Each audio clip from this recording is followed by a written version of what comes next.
Tú crees en Dios, todo está hecho. Tú crees en el marxismo, todo está hecho. Y ahora vamos a los hechos, vamos a la cosa pragmática, en fin, a la vida.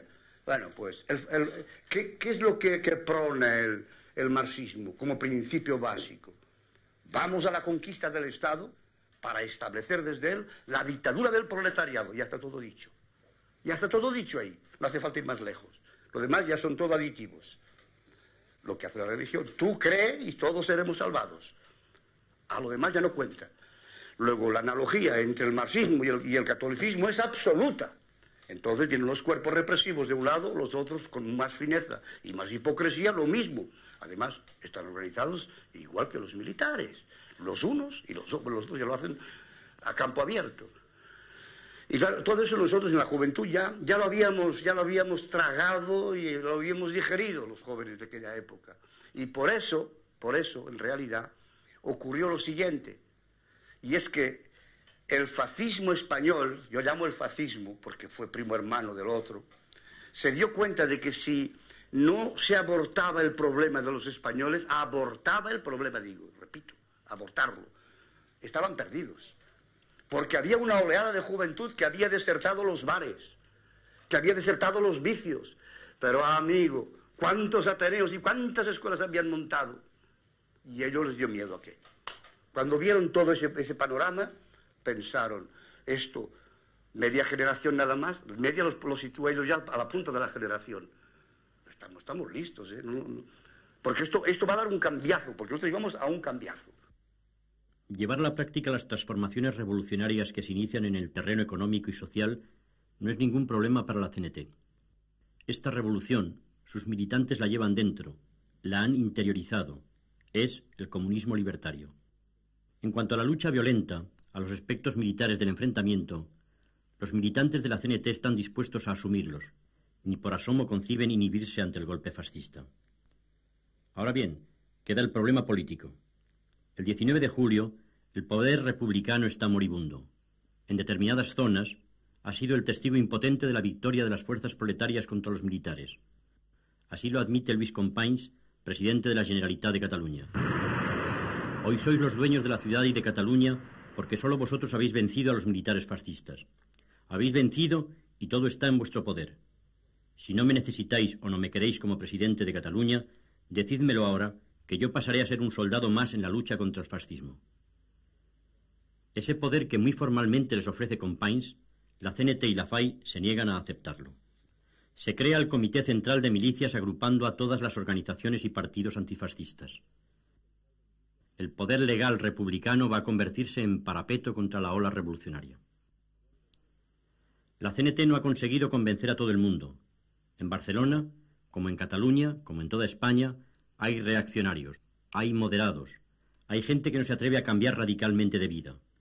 Entonces, toda esa gente que no puede oponerse abiertamente a la revolución porque la relación de fuerzas no le es favorable, va a conseguir respaldo y legitimidad en una política de apoyo al gobierno legal de la República.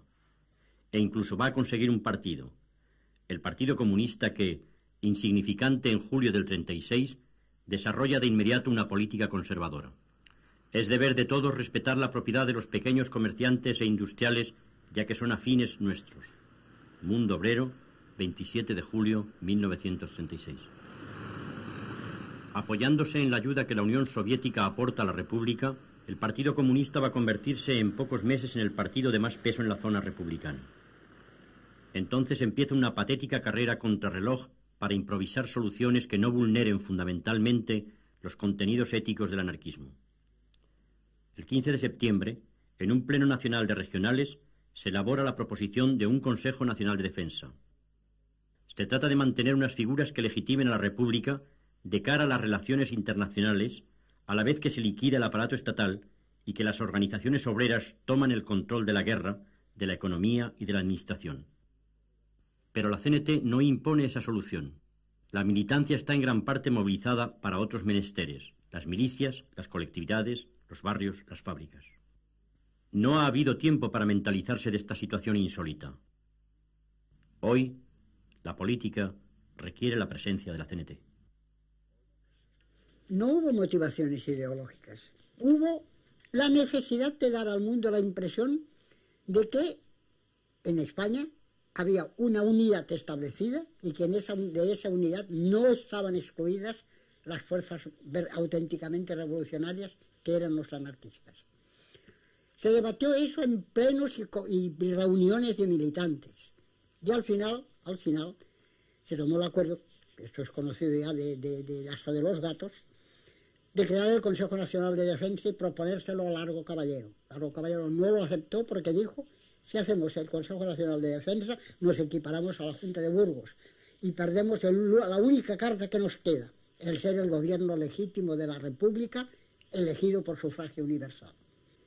Todos, incluso los que tomaron ese acuerdo, nadie pensaba que aquello tenía que ser definitivo. Todo era circunstancial y forzado por la situación que se nos creaba, sobre todo por parte de los comunistas. Esto hay que comprenderlo y nadie lo quiere comprender. Os empeñáis en no comprenderlo porque si no, no lo preguntaríais tantas veces. La CNT, que ya está presente en las instancias locales, provinciales, etc., entra en las instancias nacionales con 4 carteras en el gobierno: Sanidad, Justicia, Industria y Comercio.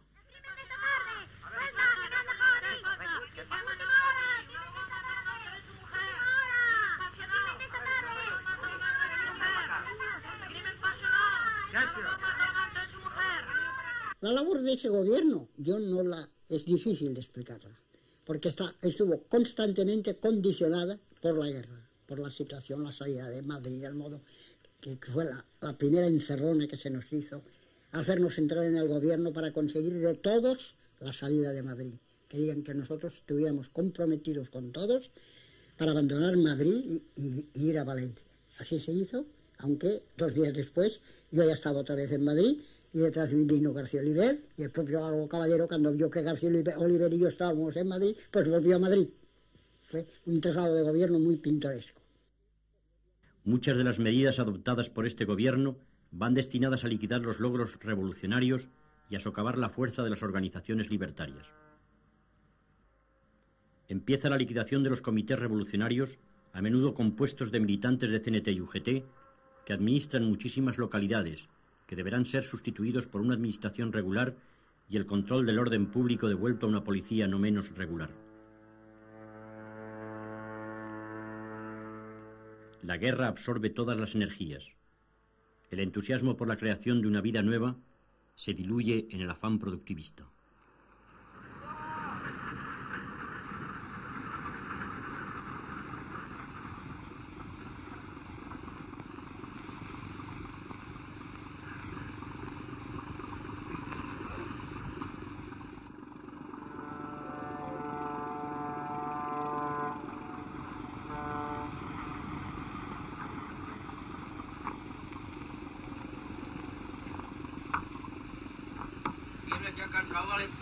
Lo que vengo es más fuerte, con más ganas de trabajar que nunca.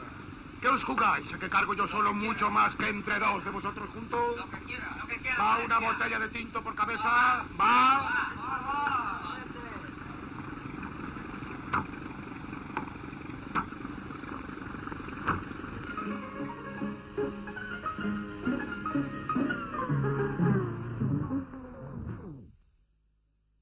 Se militarizan las milicias, tildadas de indisciplinadas y sin coordinación alguna, para dejar paso a la reorganización de un ejército regular, pero eso sí, popular, con una oficialidad convenientemente infiltrada y simpatizante.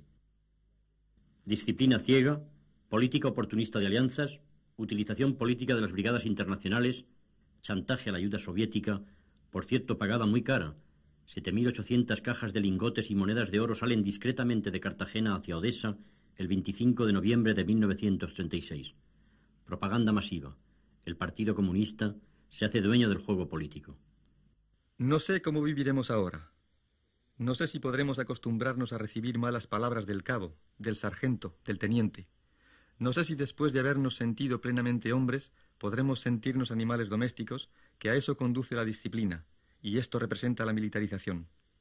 La revolución, nuestra revolución, esta revolución proletaria y anárquica, a la cual desde los primeros días hemos dado páginas de gloria, nos pide que no abandonemos las armas y que no abandonemos tampoco el núcleo compacto que hasta ahora hemos venido formando, llámese este como se llame, columna, división o batallón. Entonces ocurrió lo siguiente. Con esa propaganda se fue creando en el frente de Madrid, pues el 5º Regimiento, los batallones de Lister, en fin, toda cosa comunista, con un armamento estupendo. Ya comenzaron enseguida a hacer uso de la disciplina en la calle, las revistas que se hacían públicas enseguida, y todo aquello creó una psicosis naturalmente de orden, llamado orden, cuyo orden fue en detrimento de todo lo que se había hecho en el orden revolucionario para deshacerlo. Así fue en efecto. Se comenzó de Madrid, se llegó a Valencia, más tarde a Tarragona y más tarde a Barcelona, y se produjeron los hechos de mayo. El 3 de mayo, hacia el mediodía, un médico norteamericano que había estado con nosotros en el frente se dirigió corriendo hacia mí y me cogió por el brazo. Estaba muy excitado. Al parecer, se encontraba en la plaza de Cataluña cuando varios camiones llenos de guardias civiles armados se habían detenido ante la Telefónica, donde la mayoría de los que allí trabajaban eran miembros de la CNT y se habían lanzado repentinamente al asalto del edificio. Luego, habían llegado unos cuantos anarquistas y el combate se había generalizado. Creí entender que unas horas antes el gobierno había exigido que se le entregara la Telefónica, petición que naturalmente había sido rechazada. Cuando llegamos al Hotel Falcón, que estaba al final de las Ramblas, la confusión era enorme. Nadie parecía saber qué es lo que había que hacer. Crucé la calle y entré en el comité local del PUM, que estaba casi enfrente. La impresión general era que los guardias civiles iban a por la CNT y la clase obrera en general. Es digno de notarse que hasta entonces nadie parecía echar la culpa al gobierno. A pesar de la violencia de los combates y de la liquidación de militantes, el enfrentamiento armado entre revolución y contrarrevolución no se generaliza. Si el gobierno utiliza masivamente los cuerpos represivos, las columnas confederales permanecen en los frentes. Mientras las figuras de más prestigio y los comités de la CNT lanzan consignas de tregua, serenidad y alto el fuego, núcleos radicales como los amigos de Durruti toman la palabra. Los enemigos de la revolución han reforzado sus posiciones. Desconcertada, la militancia de la CNT y de la FAI no se atreve a abrir otro frente. Si no han conseguido liquidar el bloque libertario, lo han condenado a la impotencia política y sus militantes son perseguidos por las checas estalinistas que, además, no admitiendo que se sea marxista y no se obedezca a las órdenes de Moscú, se ensañan contra el Partido Obrero de Unificación Marxista y sus dirigentes, convertidos en chivos expiatorios. La revolución está cercada. No puede ignorar nadie del pueblo español que no tenemos por qué invitar a nadie a este acto y que no tiene nadie que honorarnos con su representación ni con su adhesión.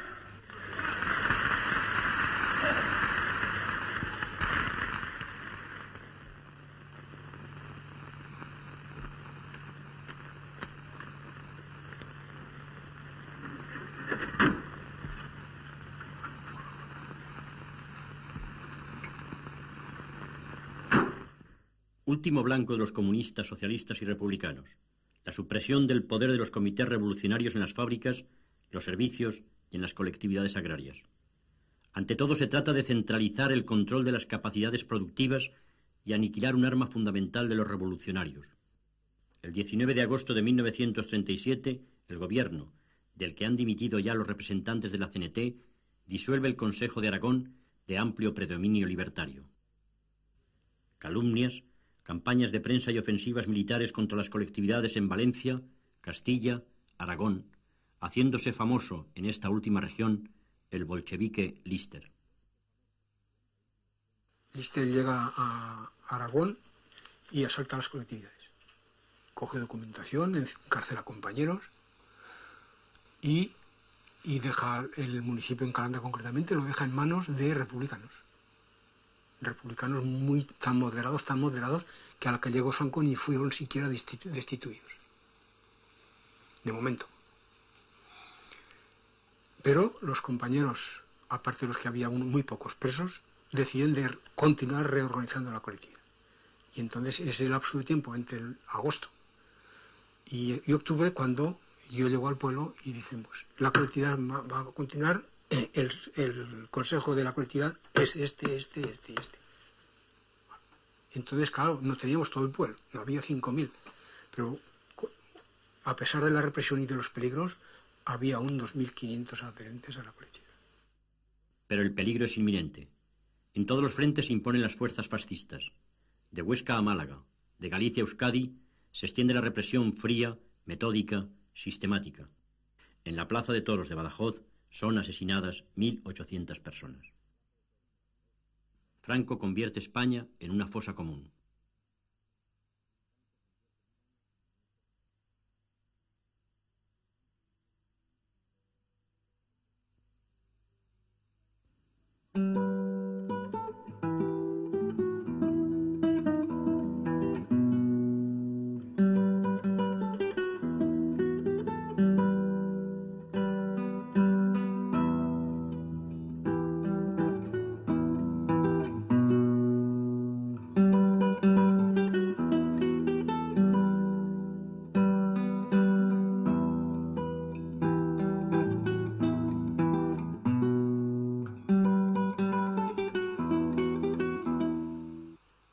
Mueren decenas de miles de hombres y mujeres indefensos que no consiguen escapar o que no conciben que se pueda matar a un ser humano por el mero hecho de sumarse a un movimiento emancipador.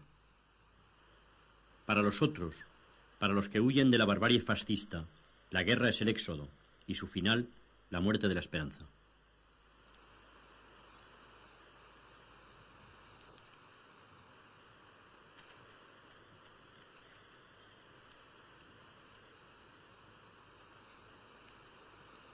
Dejamos detrás la tierra de tu madre. Y la tierra de tu madre siempre es otra tierra.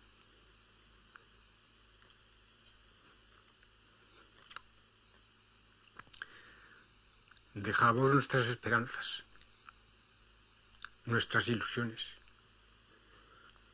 nuestros proyectos. Y así pusimos un mes para llegar a Barcelona. Después de pararnos en la sierra, de las últimas depresiones de la Sierra del Barracín, a lo largo del Mataraña y a lo largo del Guadalope, después de pararnos ya más adentro en Mora de Ebro, y fue cuando cruzamos el Ebro cuando comprendimos que la vuelta a Calanda ya no era posible.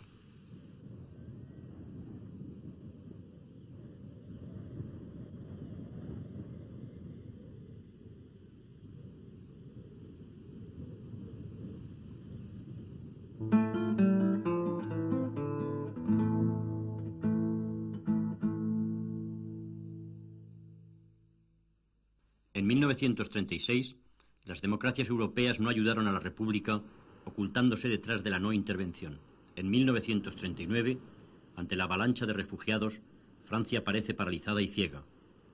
Paralizada porque a los centenares de miles de refugiados solo ofrece la arena de las playas y los campos de concentración. Ciega porque no quiere ver la dura realidad del momento. La ofensiva fascista no es circunstancial, es una luz que va a cubrir Europa. Francia va a ser barrida en un mes por los ejércitos nazis.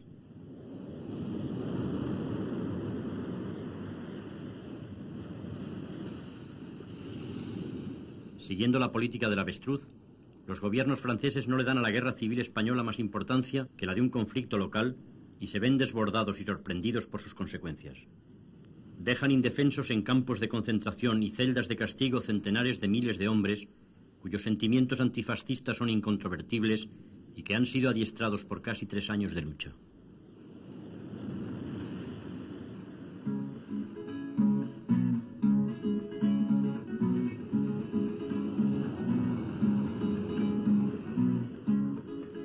Y ya no hay locos, y ya no hay locos, y ya no hay locos en España, ya no hay locos.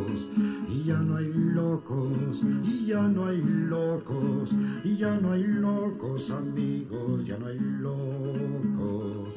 Se murió aquel manchego, aquel estrafalario fantasma del desierto. Se murió aquel manchego, aquel estrafalario fantasma del desierto. Ya no hay locos, ya no hay locos, ya no hay locos, amigos, ya no hay locos, ya no hay locos, ya no hay locos, ya no hay locos en España, ya no hay locos. Todo el mundo está cuerdo, terrible, horriblemente cuerdo. Todo el mundo está cuerdo, terrible, horriblemente cuerdo. Y ya no hay locos, y ya no hay locos, ya no hay locos en España, ya no hay locos, y ya no hay locos, y ya no hay locos, ya no hay locos, amigos, ya no hay locos, ya no hay locos, ya no hay locos. Ça sentait la même odeur à l'époque? Oui, oui, la même, oui. Ça sentait, il était très sale, ces camps. Très, très sale, malgré le réseau. Il n'y avait pas de lavabo, il n'y avait rien. Et les baraques n'étaient pas finies. Aucune n'était pas finie. Il nous manquait de matériel, il manquait ou bien le côté nord ou le côté sud, mais il manquait toujours. Moi, j'ai pas vu de baraques finies, à part les baraques de culture, comme pour donner les leçons d'espéranto, de français, de comptabilité, parce que ça continue ça. Depuis Vernet, ça continue toujours.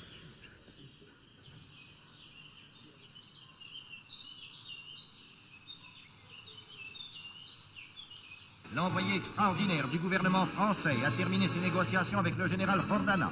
Ces dernières ont eu pour objet la reconnaissance du général Franco et la question des réfugiés espagnols. Voici au sujet de ces derniers une déclaration de M. Marc Rucard, ministre de la Santé publique. Parmi les 300 000 Espagnols que la France a recueillis, il ne pouvait être question de recourir aux disponibilités du service de santé militaire prévu pour le temps de guerre. De l'autre côté, il y avait le terrain de sport.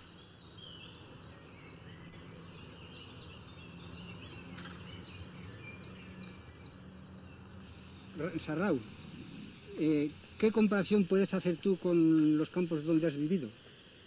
Argelés, por ejemplo. En el campo de Argelés, cuando entramos, mejor dicho, yo me escapé de la frontera de los gendarmes, que nos recogían al bajar de la montaña. Y llegué hasta la estación de Banyuls. Y allí me separaron de la mujer. Y como iba medio cojo porque les había adormecido un pie, al verme un oficial me dice, coja el tren como con su mujer. Y me llevaron hasta Burdeos. En Burdeos nos separaron. La mujer quedó encerrada en un refugio, que decían, y yo devuelto a Perpiñán, y de Perpiñán a Argelés. No había nada nunca. No había barracas, no había nada. Nos teníamos que cubrir con arena, y si alguno llevaba alguna manta, todos se la robaban de unos a otros, y allí era aquello. Y nos tuvieron así unos 3 o 4 meses. Empezaron a hacer barracas y no pudieron terminarlas, porque a medida que las hacían, se levantaban todas las maderas, los refugiados mismos. Y así que pasamos allí todo el invierno. Después nos trasladaron, deshicieron ese campo y nos trasladaron a Barcarés.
Estábamos sentados allí en la ladera de una especie de panza allí de montaña, y en esto que viene un gendarme catalán, porque hay muchos gendarmes catalanes, y me dice: Ale, molt bé això, muy bien esto, tots cap a França, tots cap a França, dic.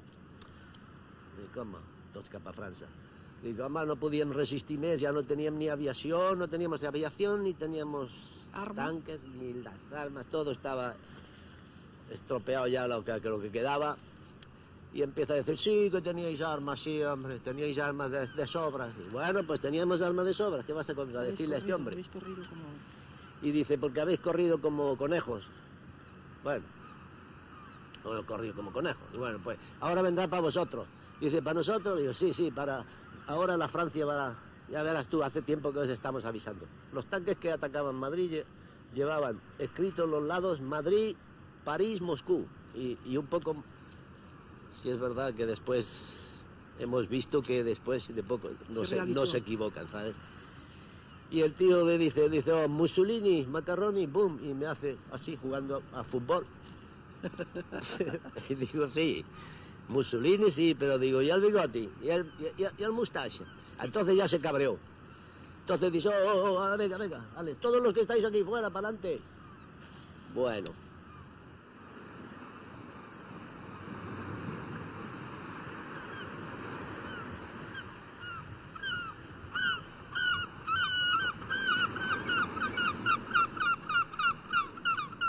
Aquello no era un campo, aquello era una playa, pues como el que encierra un ganado allá, es igual. Aquello no tenía ninguna condición, al principio que no había ni agua ni nada. Entonces yo desde la frontera hasta allá, andando, salí de la frontera a las 2:30, así, y llegamos al otro día a San Ciprián de noche. Así es que fíjate, yo no puedo decir los kilómetros que hice, primero cansado, que íbamos muchas veces entrenando porque no te dejaban parar para descansar. Y te decían: ale, me cago con Dios. Levantaba los brazos gendarme, ale, porque gendarmes había en todo lo largo de la carretera.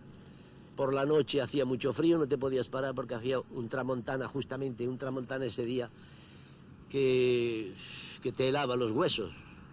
Y entonces, pues... seguimos hasta el otro día por la tarde, y oscureciendo pues entré en el campo, que aquello era... ¿Había mucha gente ya cuando entraste? Ya estaba lleno el campo, nosotros entramos de los últimos. 80.000 personas tiradas en la arena. Ahora figuraos vosotros, 80.000 personas. Mais où recueillir les blessés? À Clerville, l'intendance nous envoya 1000 paillasses qui permirent un commencement d'équipement. D'heure en heure, on améliora les installations. Muchas noches sin dormir, y claro está, cuando nos caímos allá, a pesar del frío y todo, me quedé como un sal. Bueno, durmiendo hasta por la mañana, que el frío ya era más fuerte que el sueño, y entonces me desperté cuando ya el día venía. La cosa es que, bueno, pedíamos agua, y un día, pues, 2 o 3 día o 4 día trajeron unas pompas, es decir, unos aparatos con un tubo largo, boom, empezaron a picar martillazos, pim, pum, hasta que lo metieron dentro de la arena, empezaron a agitar el mango ese grande que tenía, hasta que salió agua sucia, después blanca, después de esto, y después ya salía clara. Ya tenéis agua para beber, vale, venga. Y esa agua, según he entendido después, fue la que consiguió que ese agua fue la disentería. La que dio la disentería, y se murieron muchos. Los piojos empezaron a pulular, y nosotros que no comíamos, y estaban ellos más gordos que Dios. Yo no sé de qué se alimentaban. Nos dieron lentejas, pero lo hacían al aire libre, y como había tramontana, pues venían olas de arena, ¡pum!, y entraban dentro. Además las lentejas las echaban enteras, traían el saco y lo vaciaban sin limpiar ni nada. Piedras y todo dentro, todo. No echaban el saco porque no cuece bien. Pero echaron todo. Y claro está, después daban vueltas a eso, pim, pum, y luego ibas allá y te ponías a la cola porque trajeron unos platitos así que parecían su cupa de estos de café. Unos platitos pequeños, que entraba poca cosa. Y a la cola, pues a todos empezaron a dar platitos por todo. Traían unos paquetes de platitos. A todo el mundo le dieron su platito. Y claro está, pasabas a la cola y te echaban un... ¡pum!, vale, fuera. la mitad arena y la mitad lentejas. Aquello cuando comías rascaban los dientes, pero en fin, no había otra cosa, había que comerse sola. Yo salí a últimos de junio, julio, y no había ninguna barraca, todo. Yo estaba en el campo 14. Songeons aussi à tout ce qui a été évité, en particulier aux épidémies qui eussent été catastrophiques pour la santé des Français comme des réfugiés. Y una noche que hubo una tormenta muy grande, que el mar subió y entró al campo de las mujeres, arrastró muchos niños al mar. Y los hombres que estaban en el otro lado se tiraron al mar, saltaron y se tiraron al mar para salvar a los niños que estaban allí, porque muchos tenían sus hijos allí dentro. Entonces los senegaleses, dándole palos unos y otros acogiendo, los entraron dentro y dejaron el mar, que se llevaron muchas criaturitas. Y 2 días después vinieron con un tren para cargar a las mujeres para llevárselas a España. Ese día ya veíamos que nos iban a llevar a España, verdaderamente íbamos a ir a España, íbamos a la muerte. Ya no tuvimos otra solución que por la ventana bajábamos los niños y los bajábamos y le decíamos iros a la vía y sentaros delante del tren, y los niños obedecían. Fueron y se sentaron, llegaban los senegaleses y querían a la fuerza, la policía quería quitarlo. Los niños lloraban y la madre de arriba, que no podía pasar, le decía, estaros quietos ahí y no moverse. Y vino otro tren, metieron los niños dentro y a nosotros y nos llevaron a los campos de Argelés.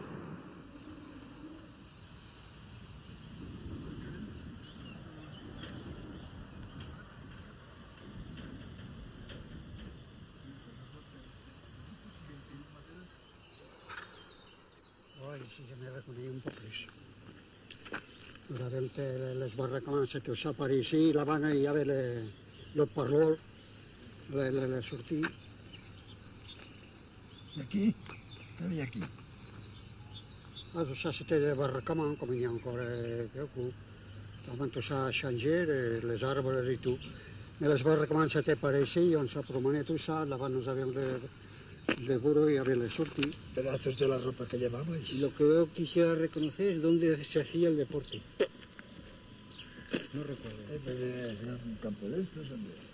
Yo sé que atravesábamos el camino.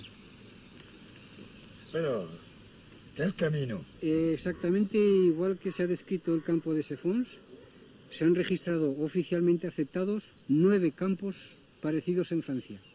Y además 26 apellidados refugios, que para nosotros eran tantos campos de concentración. Pero hay que decir que el mayor campo de concentración que existía entonces era uno, que medía 450.000 kilómetros de superficie y que se llama España. Ya no hay locos, amigos, ya no hay locos. Cuando se pierde el juicio, yo pregunto cuándo se pierde, cuándo. Si no es ahora que una vida vale menos que el orín de los perros. Ya no hay locos, ya no hay locos, ya no hay locos, amigos, ya no hay locos. Ya no hay locos, ya no hay locos, ya no hay locos en España, ya no hay locos. Se murió aquel manchego, aquel estrafalario fantasma del desierto. Se murió aquel manchego, aquel estrafalario fantasma del desierto. Ya no hay locos, ya no hay locos, ya no hay locos, amigos, ya no hay locos. Ya no hay locos, ya no hay locos, ya no hay locos en España, ya no hay locos.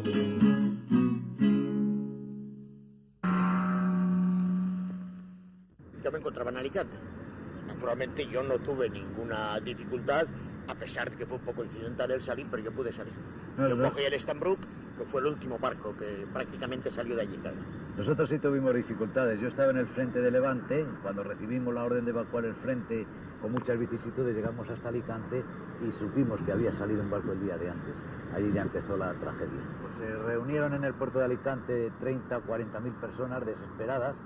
Allí hubo de todos, suicidios, gente que se tiró al mar, gente que enloqueció. Fue espantoso. De allí nos llevaron al campo de los almendros y luego nos dividieron en grupos, unos fueron a la Plaza de Toros de Alicante, otros al Castillo de Santa Bárbara, y a mí me tocó ir en un tren de ganado precintado a Albatera, al campo de concentración de Albatera. No creas que los trenes de ganado fue una especialidad vuestra precisamente, porque yo quiero recordar también que a partir de la salida del barco del puerto de Orán, las más de las veces que nos vehicularon, que nos llevaron de un lugar a otro por esas tierras de África, fuimos casi todos en esos vagones de ganados, tantos animales, es decir, 8 caballos, 48 personas. En eso creo que las situaciones fueron un poco paralelas. Esto demuestra una cosa, que al vencido en todas partes le tratan igual. A veces he pensado mucho en este paralelismo, si quieres, pues naturalmente un poco más de suerte uno, un poco más de otro, pero represión hubo en ambas partes. Lo que hubiera querido llegar a imaginar, a darme cuenta, es ese ambiente que pudo haber entre vosotros, precisamente en Albatera, en los campos, saber qué había precisamente en el ánimo de los compañeros en ese momento. Bueno, yo te puedo decir, claro, había una profunda desesperación. En aquello en lo que habíamos puesto las principales ilusiones, se había venido abajo. Pero de todas formas surgió ese espíritu estoico del español que aguanta las situaciones más difíciles. Inmediatamente en el campo de Albatera nos reorganizamos como tal CNT y se hizo un trabajo dentro de las escasas posibilidades que había, un trabajo ímprobo. Se falsificó por medio de compañeros que tenían una habilidad especial con un corcho, un sello. Con ese sello se hicieron órdenes de libertad y compañeros muy comprometidos pudieron salir a la calle. Yo en Albatera te puedo decir que las condiciones de vida eran tan infrahumanas que no se podía pensar en la posibilidad de hacer un boletín ni hacer nada. Eso por descontado. Lo primero, no comíamos y no bebíamos. Teníamos que dormir en el suelo, encima del barro, porque además fue un tiempo muy malo, lluvioso, húmedo, y dormíamos encima del barro. Mira, yo recuerdo, en el mes de agosto aparece el primer periódico, hecho con portada en colores, 8 páginas, completamente escrito a mano. Es una reacción inmediata y una preocupación, además, en todos, saber si se podía lo que se podía saber de los que habían ido en Francia y los que habían quedado en España. Allí el hambre era absoluta. Ten en cuenta que durante los 2 o 3 primeros días no nos dieron nada de comer. Y a los 3 o 4 días repartieron unas latas de sardinas y unos chuscos. Así estuvimos durante mucho tiempo. Bueno, Pepe, pues esto quiere decir que una divergencia de caminos que emprendimos personalmente tú y yo hace 50 años, al cabo de los 50 años vuelven otra vez a converger. Nos encontremos aquí. Se cerró el ciclo, ¿eh? Se cerró el ciclo. Afortunadamente hemos sobrevivido, cosa que lamentablemente otros compañeros no han tenido esa suerte, y aquí estamos con los mismos ideales, el mismo espíritu de lucha, y otra vez juntos. Y otra vez juntos. Acabada la guerra, en el penal de San Miguel de los Reyes, el preso Antonio Valle apunta en una libreta, día a día, el número de presos que van a ser fusilados. Elemental precaución, la cuenta de víctimas aparece como si se tratara de pesetas. La década de los 40 empieza con una situación catastrófica. El pacto germano-soviético deja a las izquierdas desconcertadas. En todos los frentes, los nazis y los fascistas están cosechando victorias.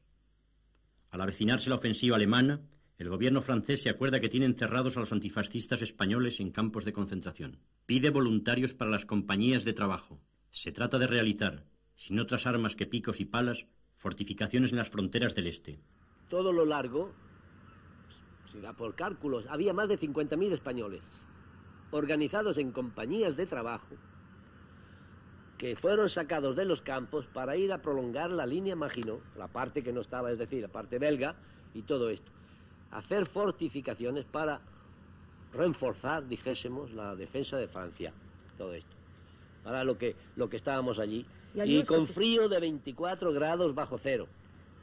Esto hay que señalarlo, porque para resistir esta temperatura, nosotros que somos del sur y que nunca habíamos conocido, yo he conocido 2 veces la nieve en mi juventud en España. Yo estuve allá desde diciembre hasta que vino la derrota. El 13 de mayo salimos corriendo, el 13 de mayo de 1940. Aquello no era una retirada, era el pánico general, porque por la noche allí los camiones cargados de soldados que marchaban, y nosotros estábamos allí esperando órdenes, pero los mandos nos acercaban, y a última hora se paró un coche de los que escapaban, Y dice, ¿qué hacéis aquí? Cuando dijo los pochos solá, madre mía, cada uno cogió el latillo como pudo, brrr, salió corriendo. Y yo salí corriendo y a los camiones que pasaban por la carretera, pues me enganché en uno detrás y subí arriba. Y luego le di la mano a un amigo que también venía corriendo y lo subimos. Y aquellos, tira para atrás y venga con kilómetros y kilómetros para atrás. Y cuando ya llevaban muchos kilómetros, ya era de noche, dice uno, oye, ¿no te parece? Le dice al chofer, un soldado, dice, ¿no te parece que hemos reculado mucho? Y nos cogieron y nos llevaron a Chalon-sur-Marne. Nos metieron con otros que habían ya recogido, muchos, y llenaron el tren y nos cerraron dentro. Teníamos la trulla, como dicen aquí, y a esto que sentimos las sirenas, las bombas que caen. Y claro está, al oír el ruido de las bombas, pues todos nos echamos en medio del vagón a hacer un montón así, esperando saltar. Con el miedo. Y las bombas cayeron al lado, cayeron en otros vagones, cayeron en la vía, que ello hizo unos hoyos grandiosos. Y por suerte no tocó el tren este, hombre, no lo tocó. Esto ha sido otro crimen, como el llevarnos a la línea, imagino, sabiendo que hemos combatido a los alemanes.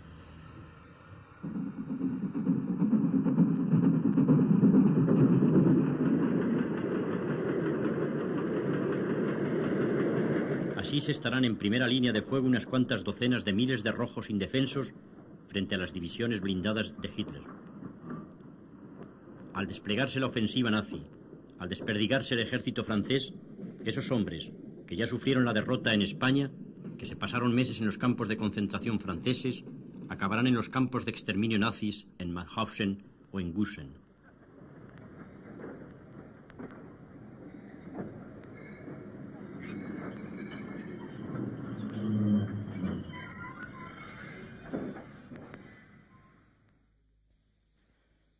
Para los que han podido escapar a las primeras redadas de los nazis, el porvenir sigue incierto.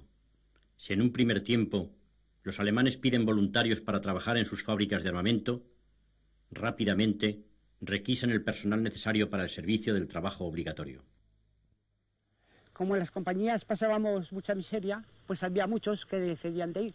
Otros no creíamos o teníamos por medida moral, preferíamos pasar hambre antes que llegar a colaborar con los que nos habían derrotado en España.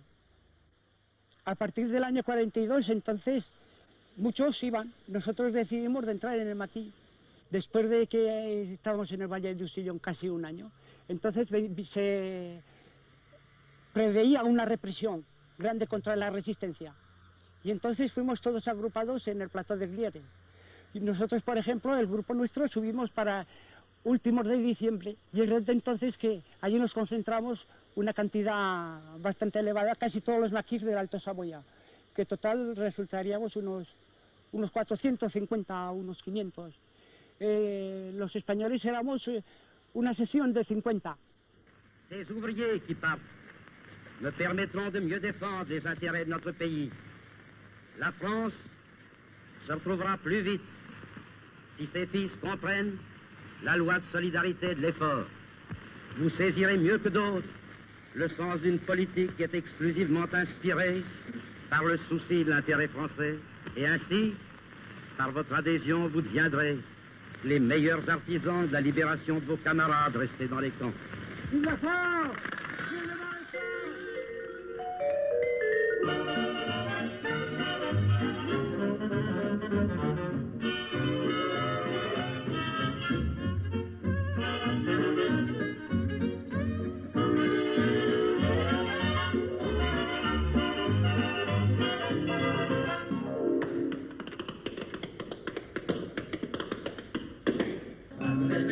What-a-do-do-do-bang. What-a-do-do-do-bang.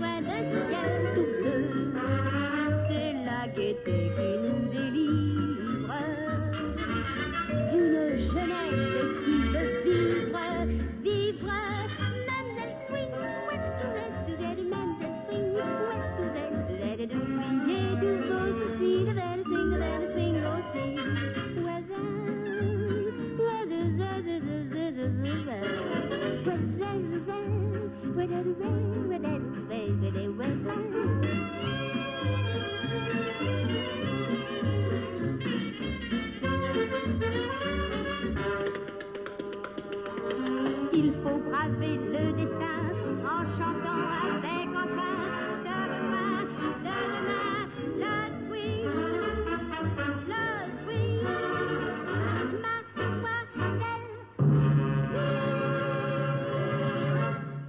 Fue una sorpresa grande que los alemanes nos atacaran por donde nos atacaran. Y como era un batallón de alpinos, de menos esperábamos, es por donde entraron. Y se nos pusieron encima y es cuando ya tuvimos que salir pitando fuera como fuera. Nos enteramos un día de que había una patrulla de GMR, que eran los guardias móviles de reserva, y les hicimos una emboscada en la cual pues matamos 2 o 3 y se dejaron coger prisioneros o cogimos prisioneros una quincena.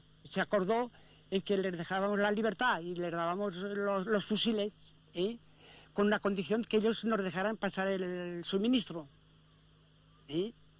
Y así pues se llevaron los 2 muertos y los heridos y bajaron y les dimos las armas y todo y pudieron bajar.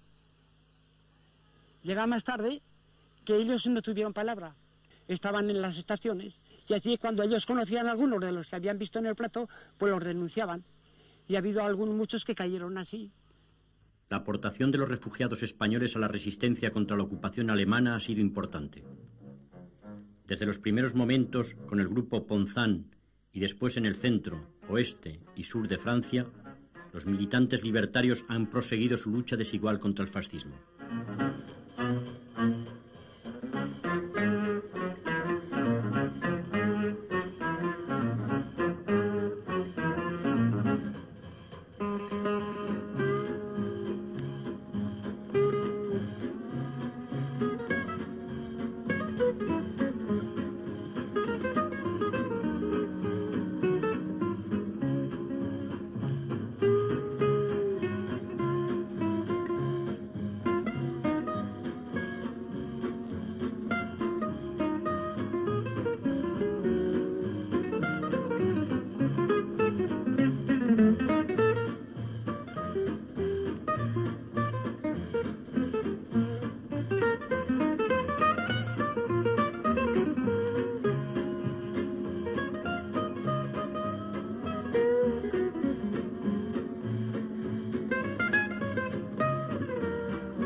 Cuando la 9ª compañía de la división Leclerc, la vanguardia de los ejércitos aliados, libera París, los camiones blindados que se llaman Teruel o Guadalajara están repletos de aragoneses, catalanes, andaluces.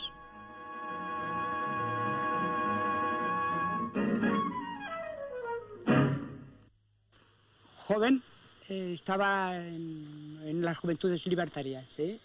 De lógico, éramos antimilitaristas. Pero las circunstancias han dado que queriendo ser antimilitaristas, pues me tuve que cargar 3 años de guerra en España, si no 3 años casi los 3. Luego los campos de concentración tuvimos que pasar en Francia y venir a los campos de concentración.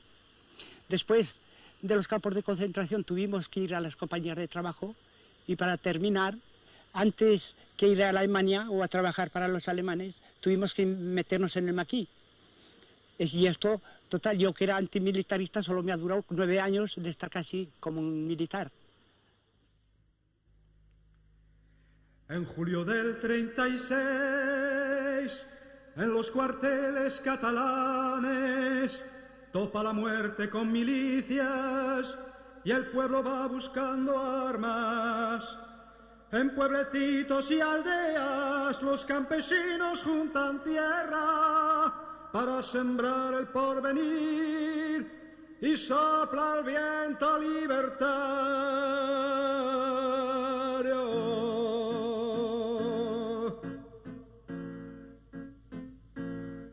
Perdóname, hermano viejo, si te despierto algún dolor al pintar un sueño español donde quedó tu juventud. mas quiero de ti aprender y quiero ser tu portavoz. De pie me pondré a cantar y si es preciso a vocear.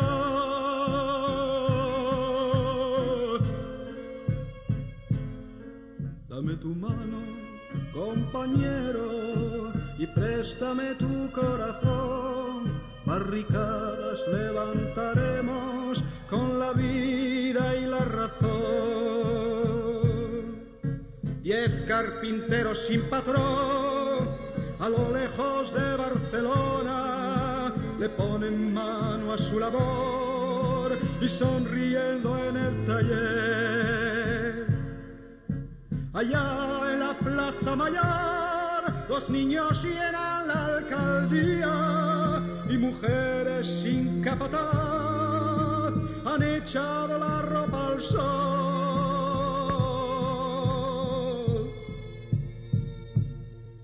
Dame tu mano, compañero, y préstame tu corazón. Barricadas levantaremos con la vida y la razón. Por allá se viene la muerte, mientras que aquí hay señora. Es la anarquía, se atrevieron a vivir la libertad en la esperanza.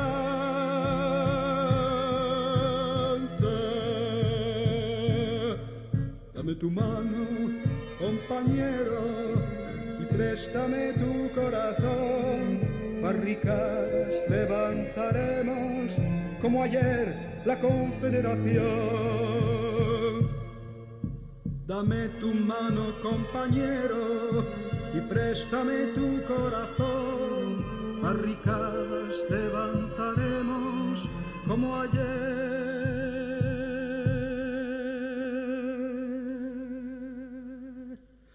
la Confederación.